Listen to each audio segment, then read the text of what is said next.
Hello students, good morning. Welcome to all of you in Dilip sir's physics class.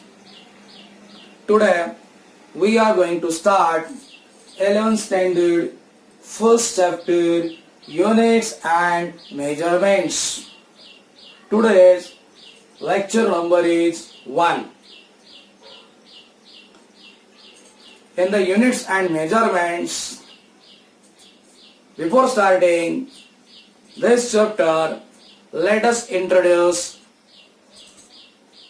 about what is meant by physics and what is this science. Physics, ये जो word है, it came from Greek word physis, and इस physis का मतलब है nature. So physics is the branch of science which deals in the study of nature and natural phenomenon. Okay? तो physics ये fuses ये ग्रीक वर्ड से आया है. फ्यूजिस का मतलब है नेचर. तो ये फिजिक्स ये ऐसा ब्रांच है जिसमें नेचर एंड नेचुरल फेनोमेनॉन का स्टडी होता है. और ये साइंस क्या है फिर? साइंस ये भी लैटिन वर्ड से आया हुआ है. तो लैटिन वर्ड कौन सा है? Scientia. And the meaning of scientia is to know. To know जानना, समझना. ओके तो साइंस का मतलब है जानना, समझना. It came from the Latin word scientia. Okay तो फर्स्ट हम ये साइंस कहां से आया? From where the birth of this science takes place. Okay if we think about ourselves, God has given one of the best gift to us, and which is that one? Curiosity. Curiosity मतलब जिज्ञासा. ये जो curiosity है ये human being को मिला हुआ सबसे बड़ा गिफ्ट है. ओके एंड इसी क्यूरियोसिटी से the birth of science takes place. How? The things that are affecting the human being by the surrounding,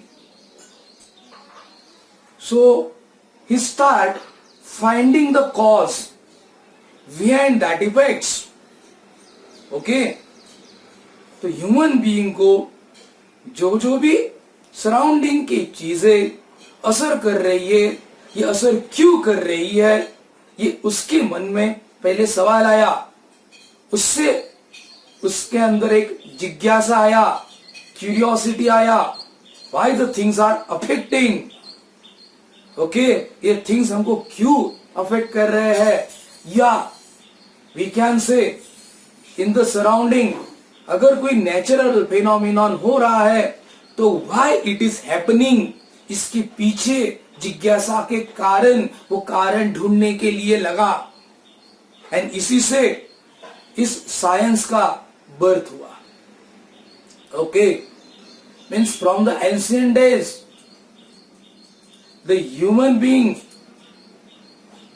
is trying to know the things that are affecting on him. Okay means simple examples अगर आपको देने हैं तो ये वो सोचता है कि बारिश क्यों गिर रही है, धूप क्यों निकलता है, विंटर क्यों आ रही है, and after the few months why the seasons are changing, ये क्यों हो रहा है, इसके पीछे का जानकारी लेने के लिए उसने और पीछे का जानकारी क्यों ले रहा है वो? क्योंकि उसमें एक गिफ्ट दिया हुआ ह्यूमन बीइंग ने. What was that? Curiosity. And इस क्यूरियोसिटी के कारण उसने स्टडी करना स्टार्ट कर दिया कि कोई नेचुरल फिनोमिनॉन हो रहा है तो उसको ऑब्जर्व कर रहा है, वो फिनोमिनॉन कैसे हो रहा है. ओके. फिर उसने उस फिनोमिनॉन पे कुछ एक्सपेरिमेंट्स किए. एक्सपेरिमेंट्स करने के बाद उस नेचुरल फिनोमिनॉन के बारे में किसी ने कुछ लिखे रखा है, उसका इंफॉर्मेशन उसने कलेक्ट किया. मीन्स एक नेचुरल फिनोमिनॉन है जो कि उसको असर कर रहा है, उसको जानने के लिए उसने उस फिनोमिनन को ऑब्जर्व किया, कुछ एक्सपेरिमेंट्स किए, कुछ इंफॉर्मेशन हिस्ट्री में थे तो कलेक्ट किए. एंड उसके बाद उसने कुछ एक्सपेरिमेंट्स किए. एक्सपेरिमेंट्स करने के बाद वो कुछ एनालिसिस, सब उसके पास जो भी था ये ऑब्जर्वेशन, एक्सपेरिमेंट्स, इंफॉर्मेशन, उसका उसने एनालिसिस किया. एंड एनालिसिस करने के बाद उसने कुछ लॉज बनाए, प्रिंसिपल्स बनाए. इसका मतलब वो कुछ कंक्लूजन पे आया. ओके. एंड उसने laws, principles, mathematical relation, physical equation formulate किए. ओके. इसी का नाम है, इसी प्रोसेस का नाम है साइंस. ओके स्टूडेंट, साइंस कहां से आया ये समझ में आ गया. ओके. इसके आगे अल्बर्ट आइंस्टाइन कहता है science is not only governing the laws, principles and to make the relation between unrelated quantities, but beyond that science is the creation of human mind, okay, which takes him towards the development. देखो Einstein क्या कहता है कि science is not only governing the laws, principles और to make the relation between unrelated facts, but beyond that it is the invention of, creation of free mind of human being which takes him towards the development. ये Albert Einstein ने कहा about the science. इसका मतलब science हमारे human mind को creation दे रहा है. इन इस क्रिएशन के कारण day by day we are going towards the development. ये है साइंस. Okay student. तो हमारा क्रिएशन बस साइंस की वजह से ही हो रहा है, हमारा डेवलपमेंट साइंस की वजह से ही हो रहा है, याद रखना ही है. ओके. तो फिजिक्स हमने देखा, it is the branch of science which deals in the study of nature and natural phenomenon. अगर हमको कोई नेचुरल फिनोमिनॉन को समझना है तो उसको हमको सिस्टमैटिक साइंटिफिक वे से एनालाइज करके स्टडी करना पड़ता है. एंड उसके लिए measurement is very very important aspect. Okay student, ये मेजरमेंट बहुत बहुत इंपॉर्टेंट है as far as the science is concern. Okay.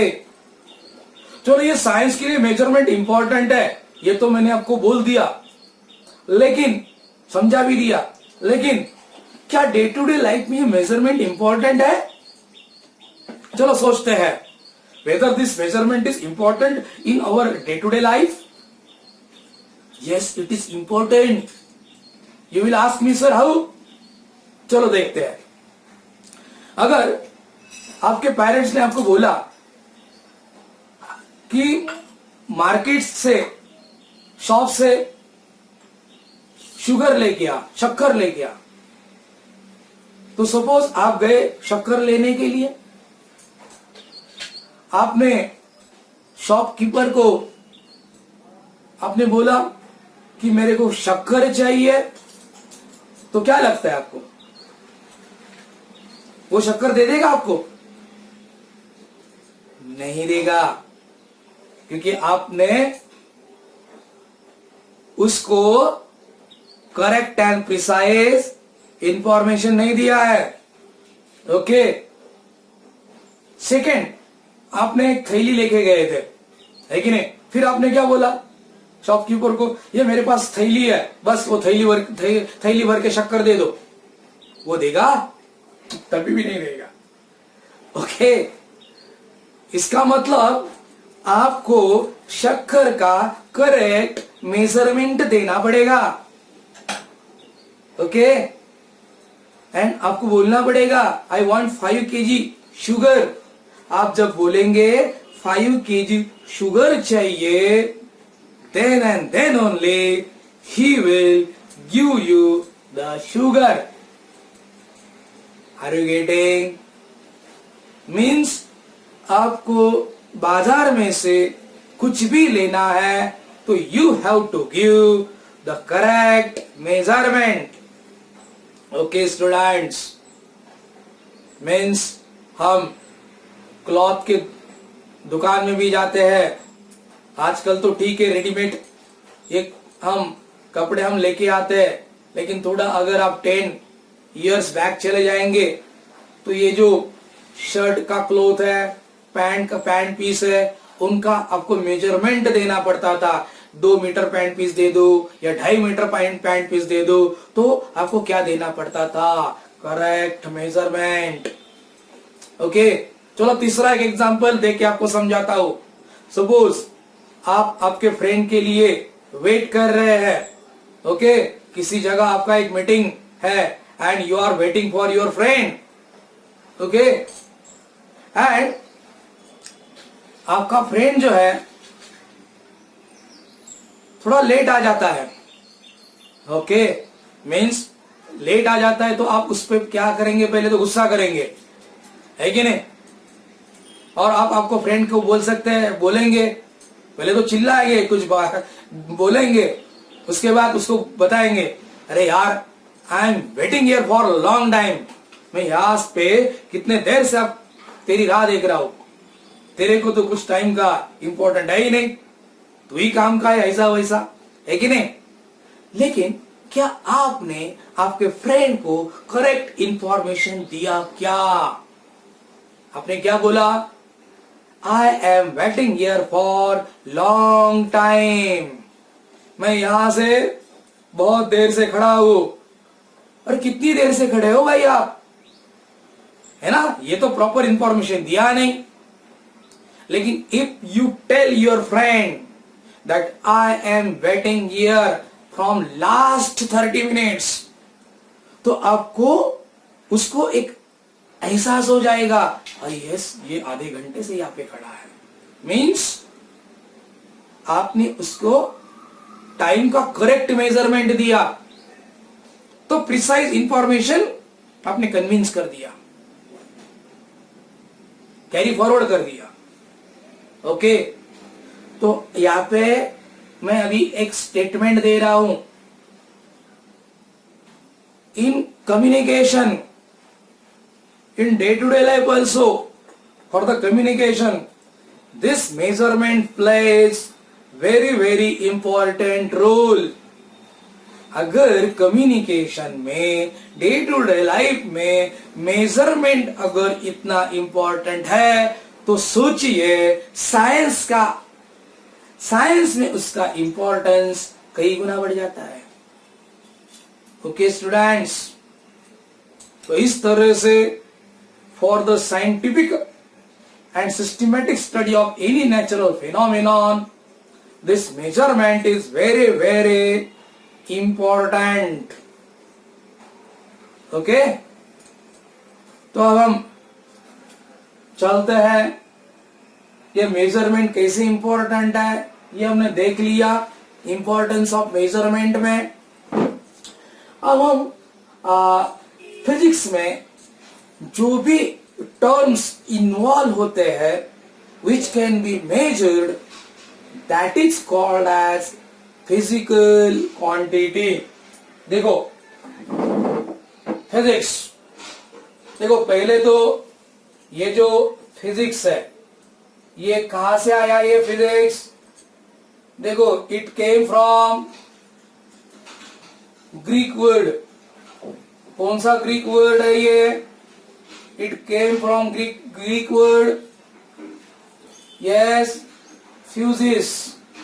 Fuses का मतलब क्या होता है? What is it's meaning? इसका मीनिंग होता है नेचर। ओके, याद रखना, ये फ्यूजिस इस ग्रीक वर्ड से ये नाम आया है फिजिक्स। ओके, अब ये जो साइंस है, ये साइंस आया है from the Latin word scientia. And what is the meaning of the scientia? To know, जानना। ओके, एंड ये टू नो, ये कहां से इसका बर्थ हुआ? जस्ट मैंने बोला कि ये साइंसिया, साइंस का बर्थ हुआ from the curiosity of human being. Human being में जो क्यूरियोसिटी है, यहां से ये आया वर्ड साइंस, जानना। वो किसको जानना चाहता है? नेचर को। क्यों? क्योंकि उससे उस पे असर होता है। ओके, जिस चीज का ह्यूमन बीइंग पे असर हुआ उसका उसने खोजबीन करना स्टार्ट कर दिया, जानना स्टार्ट कर दिया। वहां से किसका बर्थ हुआ? साइंस का। ओके, समझ में आया ये? तो ये थोड़ा मैंने आपको इंट्रोडक्शन दे दिया। तो फिजिक्स क्या है? Physics is the study of nature and natural phenomenon. Okay student, चलो देखते हैं physics. It is the study of nature and natural phenomenon. Okay, and what is physical quantity? Physical quantity क्या है? देखो, physical quantity, the terms which involves in the physics and which can be measured, that are known as physical quantity. Okay, the terms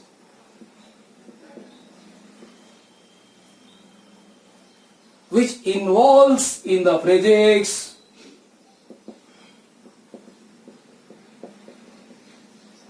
and the physics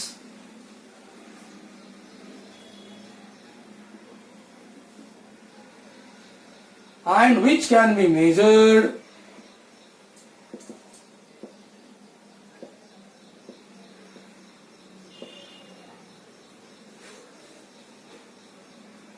is known as physical quantity.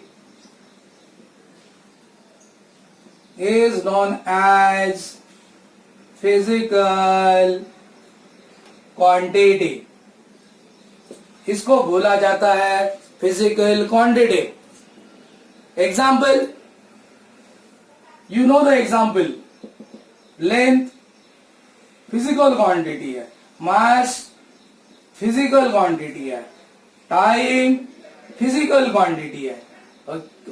Okay, length, mass, time, ये क्या है? ये physical quantities है which can be measured. Okay student,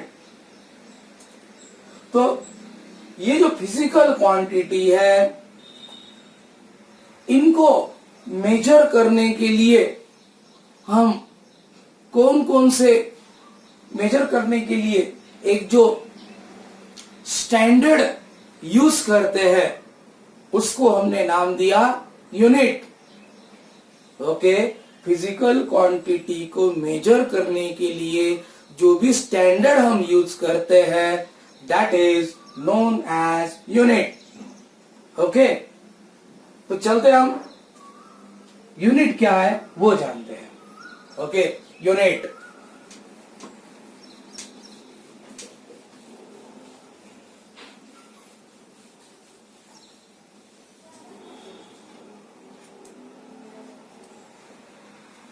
देखो, ये unit का हम तो डेफिनेशन लिखेंगे, लेकिन क्या अभी हमने जो फिजिकल क्वांटिटी हमने लिखा उनके हमको कुछ यूनिट्स पता है क्या? चलो जरा उसको हम जानकारी लेते हैं, क्योंकि हम लोअर स्टैंडर्ड 8 से 9 से बहुत सारे यूनिट पढ़ते आए हैं, ठीक है ना? तो देखते हैं, अगर मैं कुछ यूनिट आपके सामने रखूं तो आप इसके कितने फैमिलियर है ये समझ में आ जाएगा. आप लोगों ने लेंथ मेजर करने के लिए आज तक कौन कौन से यूनिट यूज किए? यस, बता दो आप. First, metre. मीटर यूज किया है कि नहीं? मीटर स्केल होता है आपके पास. फिर सर हमने सेंटीमीटर भी यूज किया. यूज किया ना आप लोगों ने? अरे सर, जब मैं किसी गांव में जाता हूं तो वो जो डिस्टेंस है किलोमीटर में मेजर किया जाता है. ओके, तो मीटर, सेंटीमीटर, किलोमीटर. या सर, जब मेरा कोई मेरा हाइट पूछता है तो मैं फीट में बोलता हूं कि मेरा हाइट 6 फीट है, 5.5 फीट है. तो इस तरह से ये जो फुट है ये भी तो यूनिट हो गया लेंथ मेजर करने का. We are familiar with this unit. Metre, centimetre, kilometre, foot. Okay, या आप अगर वो फुट पट्टी देखी है तो फुट पट्टी के कितने पार्ट्स किए गए हैं? 12. उसका एक पार्ट को हम क्या बोलते हैं? इंच. 1 इंच, 2 इंच, इस तरह से. ओके, तो लेंथ मेजर करने के लिए हमने कभी मीटर यूज किया, सेंटीमीटर, फुट, इंचेस. ओके, ये लेंथ मेजर करने के लिए यूज किया. आप लोगों ने मास, इस फिजिकल क्वांटिटी को मेजर करने के लिए कौन सा यूनिट यूज किया? बोलो. आप शुगर लेने के लिए जाते हो, किलोग्राम है कि नहीं? Kilogram.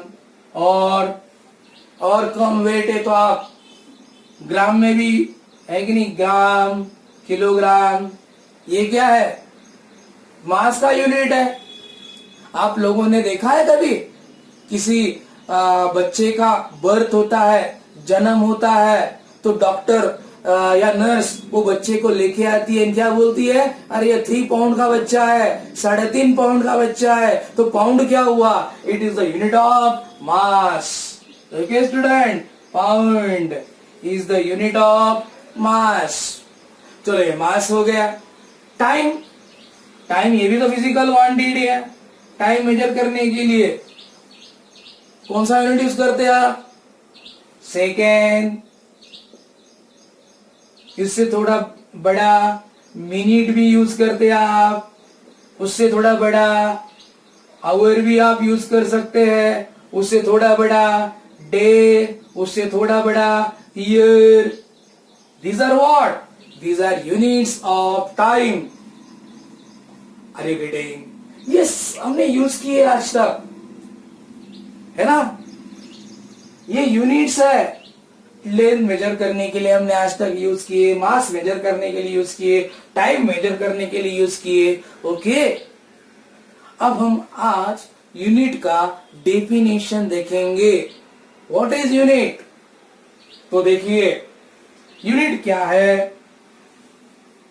Unit is the standard that is selected for to measure the given physical quantity.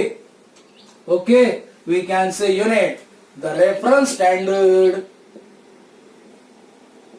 the reference standard selected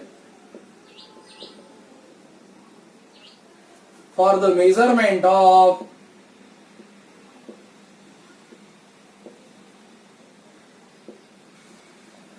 given physical quantity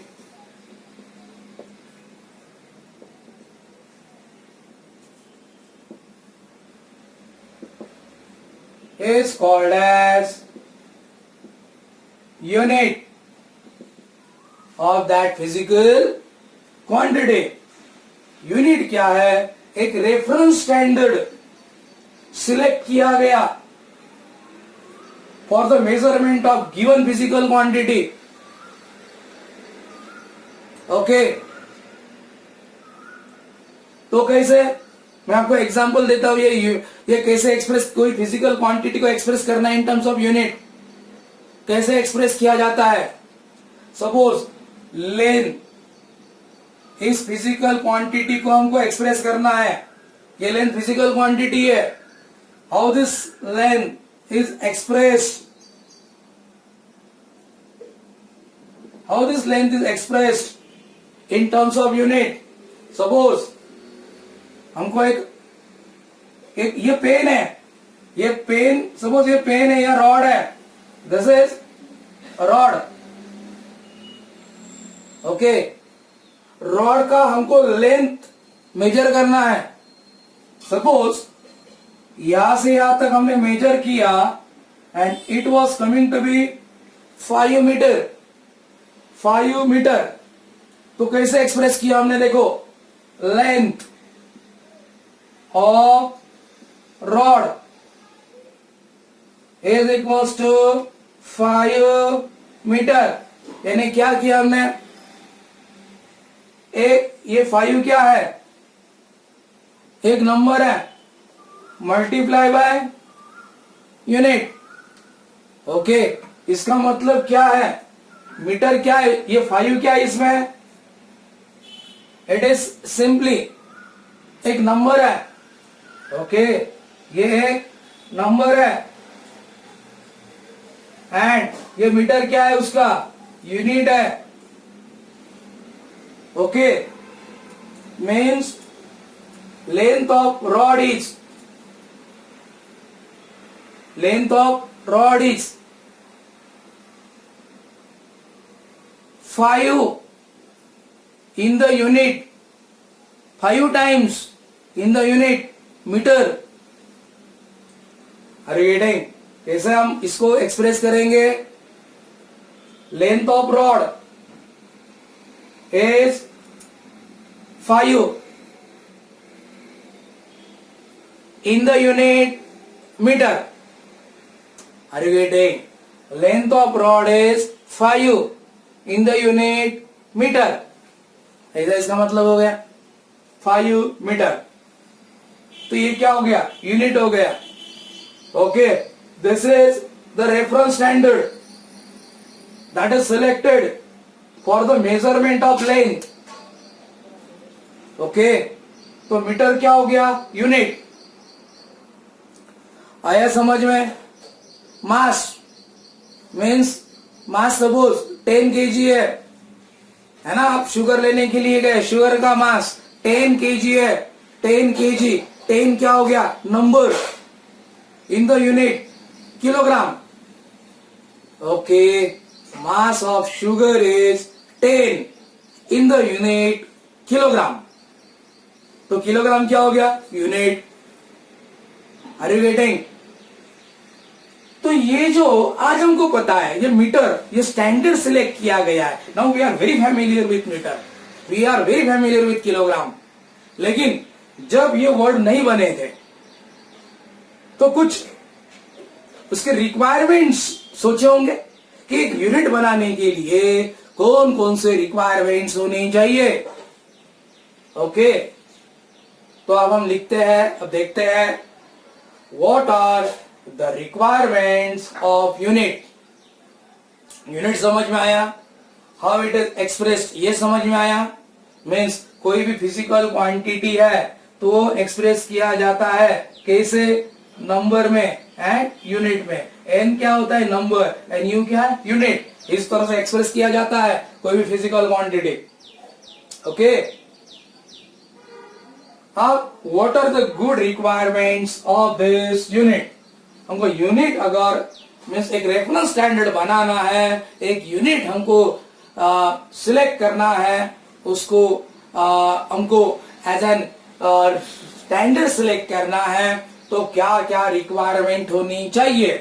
तो देखो, the requirements of good units, heading दे दो, requirements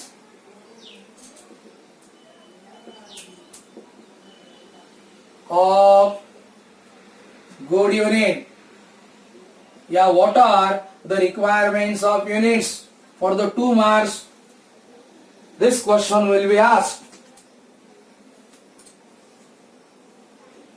The requirement of good unit, first unit, it should be well defined, well defined with respect to size and shape.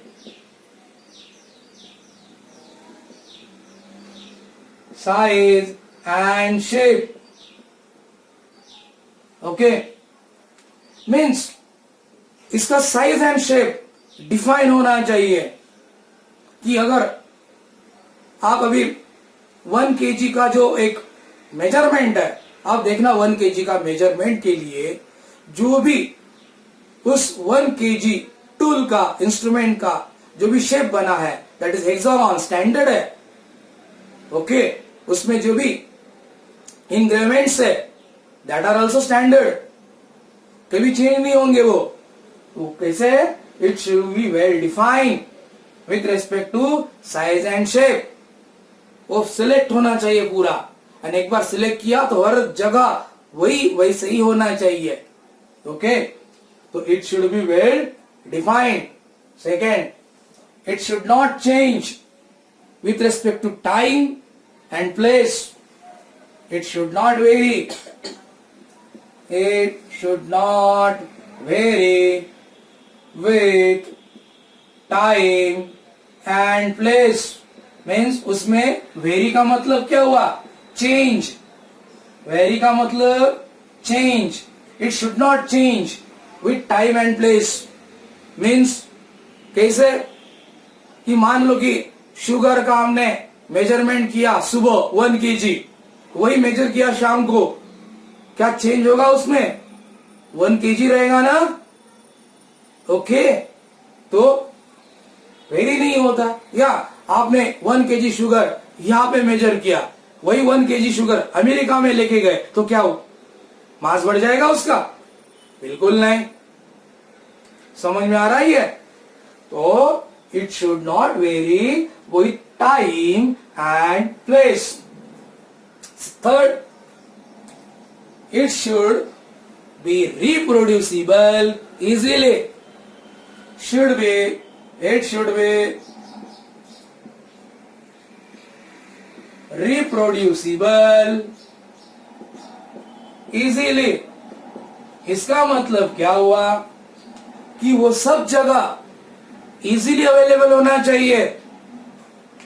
Okay, metre scale है, हर दुकान में मिलता है। KG का जो प्रमाण है हर शॉप में होता है। मीन्स इसका मतलब उसकी जो उपलब्धताएं है बहुत आसानी से सब जगह हमको मिल जाएंगी। ओके, तो it should B reproducible easily.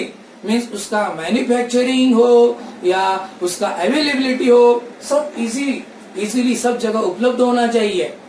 Okay, fourth point, सबसे important, it should be accepted universally. सबसे इंपॉर्टेंट पॉइंट है ये, it should be accepted universally. Means पूरे यूनिवर्स ने इस प्रमाण को, उस स्टैंडर्ड ऑफ यूनिट को एक्सेप्टेंस देना चाहिए। ओके ओके, मीन्स उस यूनिट को पूरे वर्ल्ड का, पूरे यूनिवर्स का मान्यता होना चाहिए। समझ में आ रहा है ये? फिर it should be comparable with other similar units. It should be comparable with another similar